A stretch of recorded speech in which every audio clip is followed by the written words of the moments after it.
गुजरात में कोरोना का केस लगातार बढ़ रहा है। यहाँ का सूरत शहर कोविड-19 से सबसे ज्यादा प्रभावित है। जानलेवा वायरस से लड़ने के लिए सूरत नगर निगम ने एक ऐप तैयार किया है। जीआईएस मैपिंग के अलावा ये ऐप जियो फेंसिंग से भी लैस है।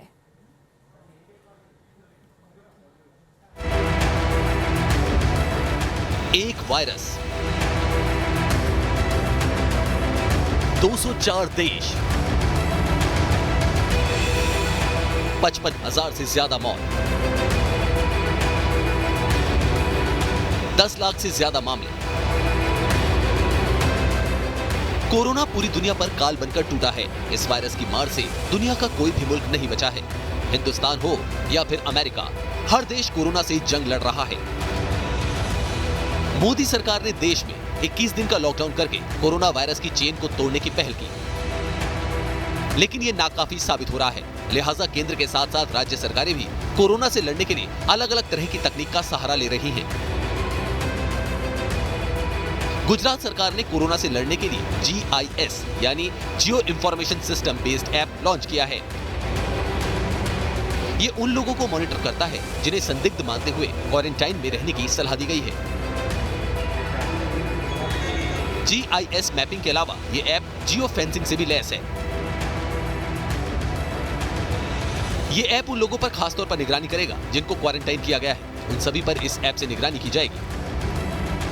गुजरात में भी कोरोना से 95 से ज्यादा लोग संक्रमित हैं।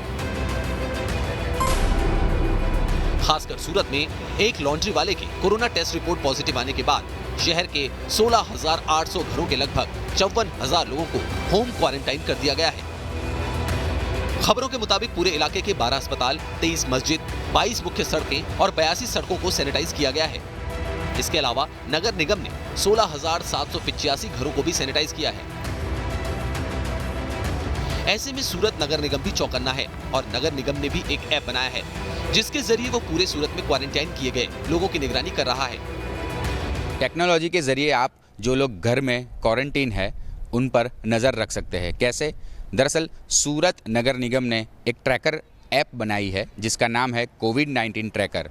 उसमें सभी की डिटेल डाली गई है और सभी पर नज़र रखी जा रही है। दरअसल ये सूरत नगर निगम की जो वेबसाइट है वहाँ पर आप देख सकते हैं कि कोरोना रिलेटेड जो आंकड़े हैं वो दर्शाए गए हैं। हेल्पलाइन नंबर भी है और लोग इसी तरह से हर रोज़ अपने आंकड़े, अपना तापमान, अपना जो डेली रूटीन है वो सब अपलोड करते हैं। और सूरत नगर निगम में एक वॉर रूम है जहां पर से करीब 5,000 से ज़्यादा लोगों पर नज़र रखी जा रही है जो क्वारंटीन है। सूरत नगर निगम का ये भी कहना है कि इस ऐप में हमने जो खास डेटा अपलोड किए हैं वो सारे सूरत के लोगों के हैं जो क्वारंटीन है, साथ में उनका तापमान है जो डेली ऑब्जर्व होता है, उनकी गतिविधि है और हर रोज़ उनको सेल्फी भी डालनी रहती है ताकि उनमें अगर कोई चेंज आया हो तो वो पता कर सके।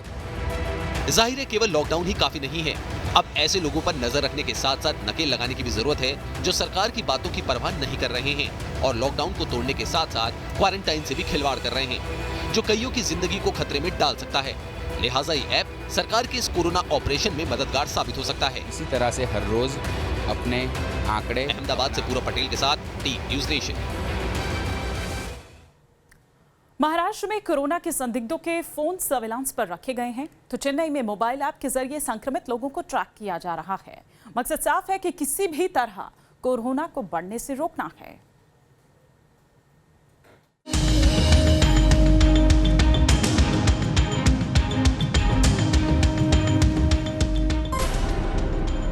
कोरोना की जमात,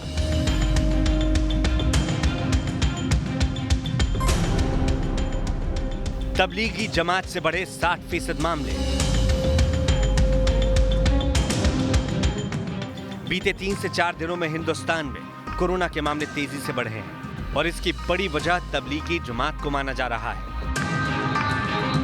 अगर हम देखें तो तबलीगी जमात से रिलेटेड केसेस अगर हम लें तो पिछले 2 दिनों में करीब 647 केसेस, 647 कंफर्म पॉजिटिव केसेस इससे लिंक किए हुए पाए गए हैं जो कि 14 स्टेट्स में पॉजिटिव पाए गए हैं। पिछले 2 दिनों में 647 कोरोना पॉजिटिव पाए गए हैं जिसकी वजह तबलीगी जमात को माना जा रहा है। तबलीगी जमात के लोग 14 राज्यों के लिए मुसीबत बन चुके हैं और इन्हीं राज्यों में से एक है महाराष्ट्र।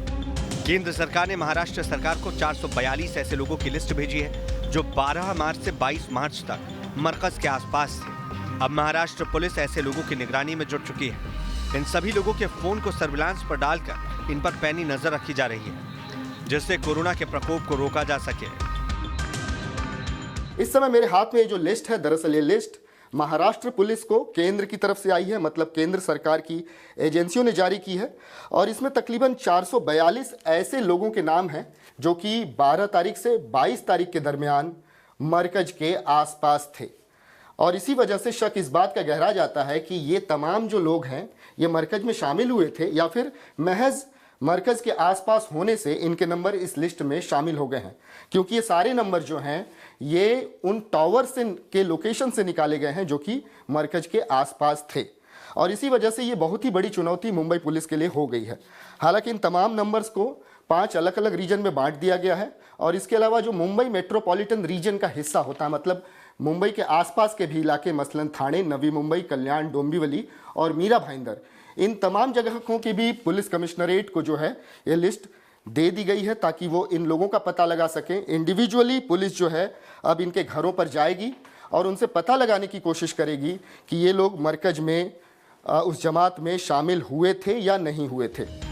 इन सभी लोगों पर महाराष्ट्र पुलिस की पैनी नजर है। इनके मोबाइल नंबर को ट्रैक करके पुलिस इनसे पूछताछ करेगी और इन सभी की जांच करवाई जाएगी। लेकिन मामला इतने से खत्म नहीं होता, क्योंकि पुलिस के सामने ये भी चुनौती होगी कि ये लोग 12 मार्च के बाद किन किन लोगों के संपर्क में आए, उनका पता लगाया जाए। क्योंकि अगर इन लोगों में कोरोना पॉजिटिव पाया गया तो बात और भी बिगड़ सकती है।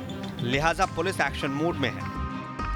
महाराष्ट्र नहीं बल्कि तमिलनाडु में भी सरकार मोबाइल ऐप के जरिए कोरोना के खिलाफ ऑपरेशन चला रही है। खासकर चेन्नई में सरकार ने मोबाइल ऐप के जरिए ट्रैकिंग करनी शुरू कर दी है। मुंबई से विकास श्रीवास्तव के साथ टीम न्यूज़ नेशन।